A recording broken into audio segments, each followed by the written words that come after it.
Hello toppers, स्वागत है आप सभी का टॉपर वर्ल्ड की एक और लेटेस्ट वीडियो में। आज हमको डिस्कस करना है 6.1 का क्वेश्चन नंबर 3। ठीक है, बहुत ही सिंपल क्वेश्चन है। यहाँ पे शो हो रहा होगा तो देखिए क्या कह रहा है क्वेश्चन कह रहा है कि एक वृत्त की त्रिज्या समान रूप से 3 सेंटीमीटर पर सेकंड की दर से बढ़ रही है, यानी कि जो उसकी रेडियस है।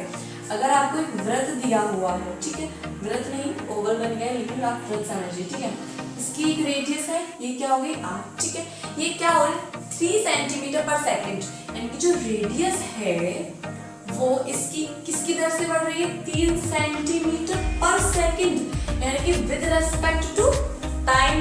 सेकंड किससे रिलेट करता है टाइम से, यानी कि विद रेस्पेक्ट टू टाइम, यानी कि टाइम के सापेक्ष, समय के सापेक्ष इसकी जो त्रिज्या है वो 3 सेंटीमीटर पर सेकंड की दर से बढ़ रही है, यानी कि dr/dt। dr/dt क्या होता है r में परिवर्तन, यानी कि त्रिज्या में परिवर्तन किसके सापेक्ष t के सापेक्ष। कितना है 3 सेंटीमीटर पर सेकंड, कितना है 3 सेंटीमीटर पर सेकंड। उसके बाद क्या कह रहा है, ज्ञात कीजिए कि वृत्त का क्षेत्रफल किस दर से बढ़ रहा होगा जब त्रिज्या कितनी हो 10 सेंटीमीटर, यानी कि dA/dt आपको निकालना है, लेकिन कब, जब r बराबर कितना हो 10 सेंटीमीटर हो, r बराबर कितना हो 10 सेंटीमीटर। dA/dt निकालना कब, जब r बराबर कितना हो 10 सेंटीमीटर, ठीक है। तो dr/dt हमको दिया है, सिंपल है। तो dA/dt देखते हैं। अब जो वृत्त का क्षेत्रफल होता है वो क्या होता है, सबसे पहले तो a की वैल्यू भी पुट करेंगे हम इसमें, ठीक है। तो जो वृत्त का क्षेत्रफल होता है, वृत्त का क्षेत्रफल क्या होता है, वृत्त का क्षेत्रफल होता है बच्चा, यदि इसकी त्रिज्या r है, यदि इसकी त्रिज्या r है तो उसका क्षेत्रफल होता है पाई r स्क्वायर। वह पाई क्या होता है आपका कांस्टेंट होता है, पाई क्या होता है कांस्टेंट होता है, यानी कि dA/dt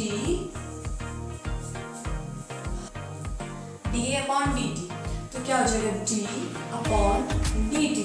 तो a क्या हो जाएगा आपका पाई r स्क्वायर, a क्या हो सकता है आपका पाई r स्क्वायर, a की जगह पे आप क्या पुट कर सकते हैं पाई r स्क्वायर। अब ये क्या हो गया pi into R square, pi into R square का डेरिवेटिव करना है, लेकिन जब हम इसका डेरिवेटिव करेंगे तो हम पाएंगे कि ये वाली चीज क्या कांस्टेंट है, और जो कांस्टेंट होता है उसकी सिंबल यूं ही मल्टीप्लाई हो जाती है। तो क्या होगा, जो कांस्टेंट है उसकी तो मल्टीप्लाई कर देंगे।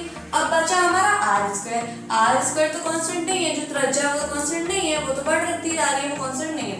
तो जो r होगा उसका डेरिवेटिव करेंगे तो जो पावर है वो तो सिंपल आगे आ जाएगी, और एक पावर कम कर लिख देंगे, तो r की पावर जब 2 से कम करेंगे तो वो 1 हो जाएगी, तो 2 इंटू आर हो जाएगा, 2 इंटू आर हो जाएगा, ठीक है।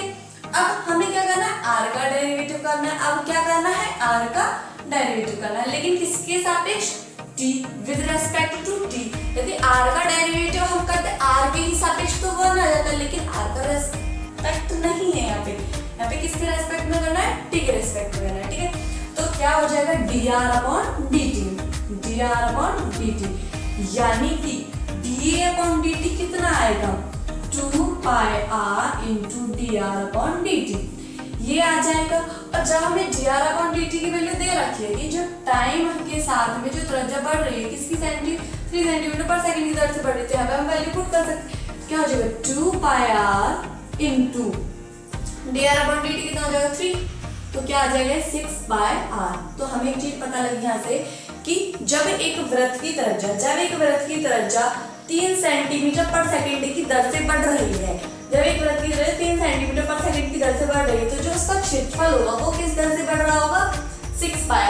किस दर से बढ़ रहा होगा 6 पाई r की दर से बढ़ रहा होगा। लेकिन उसने कहा है आपको कब निकालना है, जब r बराबर क्या हो 10 सेंटीमीटर। तो यहाँ पे क्या करेंगे r बराबर क्या पुट करते हैं 10 centimetre, pi as it is रहेगा, यहाँ बचेगा 10, तो क्या बचेगा 60 पाई। लेकिन जिस यहाँ पे सेंटीमीटर लगा था तो r क्या होता है सिंपल होता है सेंटीमीटर में, लेकिन जो क्षेत्रफल होता है वो किस में निकलता है सेंटीमीटर स्क्वायर में। तो क्या हो जाएगा ये सेंटीमीटर स्क्वायर पर सेकंड, क्योंकि with respect to time work कर रहा है। अब निकाला क्या है क्षेत्रफल, तो क्या आ जाएगा सेंटीमीटर स्क्वायर। अगर वॉल्यूम होता तो क्यूब आ जाता, लेकिन यहाँ पे क्या है क्षेत्रफल है, ठीक है। एक चीज आपको समझ में आ गई कि जब रेडियस आपको दे रखी किस दर से बढ़ रही, तो उसने पूछा कि क्षेत्रफल बताना किस दर से बढ़ रहा है, तो हमने सिंपली फॉर्मूला पुट करा और हमने देख लिया। लेकिन कब बताना है, वैसे तो 6 पाई r की दर से बढ़ रहा था आपका क्षेत्रफल, लेकिन उन्होंने कहा जब r बराबर 10 सेंटीमीटर तो किस दर से बढ़ेगा, तो वो 60 पाई सेंटीमीटर पर सेकंड की दर से बढ़ रहा होगा, ठीक है। आई होप कि आपको क्वेश्चन अच्छे से समझ में आएगा। अब हम करते हैं क्वेश्चन नंबर 4। वो भी बिल्कुल ऐसा ही है, सिंपल है, उसके जैसा ही है। करते हैं क्वेश्चन नंबर 4। देखिए यहाँ पे आपको क्वेश्चन नंबर 4 शो हो रहा होगा। देखिए क्वेश्चन नंबर 4 क्या कह रहा है, पढ़िए। एक परिवर्तनशील घन, परिवर्तनशील का मतलब क्या है, यानी कि जिसमें बार बार परिवर्तन हो रहा है, वो सेटल नहीं है, एक जगह पर रुका हुआ नहीं है, यानी कि परिवर्तन होता जा रहा है, ठीक है। उसका घन का जो किनारा है वो 3 सेंटीमीटर पर सेकंड की दर से बढ़ रहा है। जो घन का किनारा है वो 3 सेंटीमीटर पर सेकंड की दर से बढ़ रहा है, यानी कि एक, जैसे कि आप मान लीजिए घन है आपके पास, घन किससे बना होता है, 6 स्क्वायर से बना होता है। किससे बना होता है, 6 स्क्वायर से बना होता है एक घन। ऐसे ऐसे ऐसे ऐसे ऐसे ऐसे, ठीक है। 6 स्क्वायर से एक घन बना होता है। अब जो स्क्वायर होते हैं उनमें साइड सारी इक्वल होती है, साइड सारी इक्वल होंगी, तो मान लीजिए इसकी साइड्स क्या है, ए है, एक साइड क्या है, ए है, ठीक है। सारी साइड से ए होंगी। अब इसमें जो साइड है वो कितनी की दर से बढ़ रही है, 3 सेंटीमीटर पर सेकंड की दर से बढ़ रही है। जैसे पिछला था उसमें रेडियस बढ़ रही थी, लेकिन इसमें क्या बढ़ रहा है, इसकी साइड बढ़ रही है, ठीक है। तो जो dA/dt होगा, dA/dt होगा वो कितना होगा, 3 सेंटीमीटर पर सेकंड होगा। dA/dt कितना होगा, 3 सेंटीमीटर पर सेकंड होगा। अब उसने कहा है कि घन का आयतन, यानी कि जो वॉल्यूम है, v से डिनोट कर सकते हैं, वो किस दर से बढ़ रहा है, ये हमको बताना है। लेकिन कब बताना है, जब r बराबर, यानी कि जो a है, a कितना हो, 10 सेंटीमीटर हो, a कितना हो, 10 सेंटीमीटर। जो लास्ट थर्ड क्वेश्चन था वो भी बिल्कुल ऐसा चीज था, सिर्फ क्या अंदर था, इसकी जगह पे वृत्त था और यहाँ पे वॉल्यूम है, उसमें एरिया था। उसमें क्या था, एरिया था, वो 2D फिगर था, ये 3D फिगर है, ठीक है।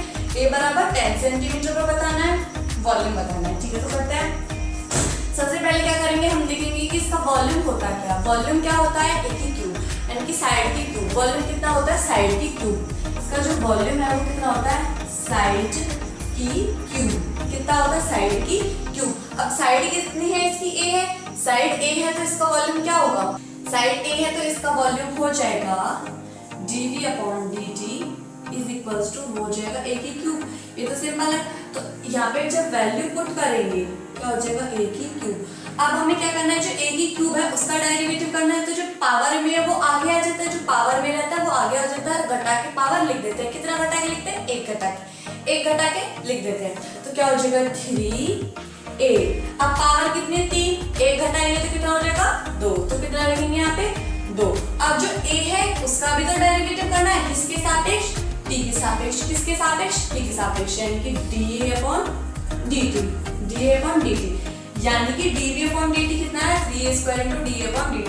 अब आपको dA/dt तो दे रखा है कितना है, 3, dA/dt कितना दे रखा है, 3, तो क्या हो जाएगा, 3a² × 3, यानी कि 9a², यानी कि यहाँ से आपने निकाल लिया कितना है, 9a²। यानी कि जो एक घन थी जिसकी कोई भी एक साइड, यानी कि कोई भी साइड नहीं, सारी साइड से बराबर है, जिसकी साइड किस रेट से बढ़ रही थी, 3 सेंटीमीटर पर सेकंड की रेट से जिसकी साइड बढ़ रही थी, ठीक है, उसका वॉल्यूम निकालना था। तो जो उसका वॉल्यूम निकाला वो कितना है, 9a²। लेकिन क्वेश्चन में इतना ही नहीं पूछा वॉल्यूम, उसने पूछा एक स्पेसिफिक पॉइंट पे, व्हेन a = 10 सेंटीमीटर। तो यहाँ पे हम लिख सकते हैं व्हेन a = 10 सेंटीमीटर।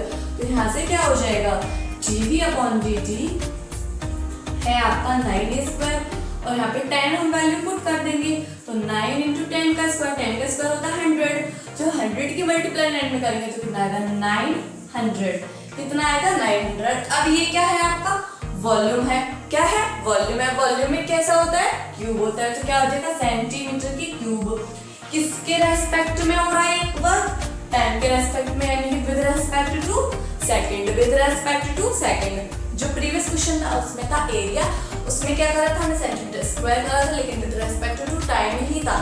इसमें क्या है, वॉल्यूम है, तो विद रेस्पेक्ट टू टाइम है, लेकिन वॉल्यूम है तो क्या हो जाएगा, सेंटीमीटर की क्यूब हो जाएगा, ठीक है। आई होप कि आपको वीडियो अच्छे से समझ में आई। यदि वीडियो आपको अच्छे से समझ में आई तो प्लीज वीडियो को लाइक करें, कमेंट करें, शेयर करें। यदि आपको और कोई क्वेश्चन है जो आपका नहीं हो पा रहा है तो प्लीज आप उसे कमेंट बॉक्स में लिख सकते हैं।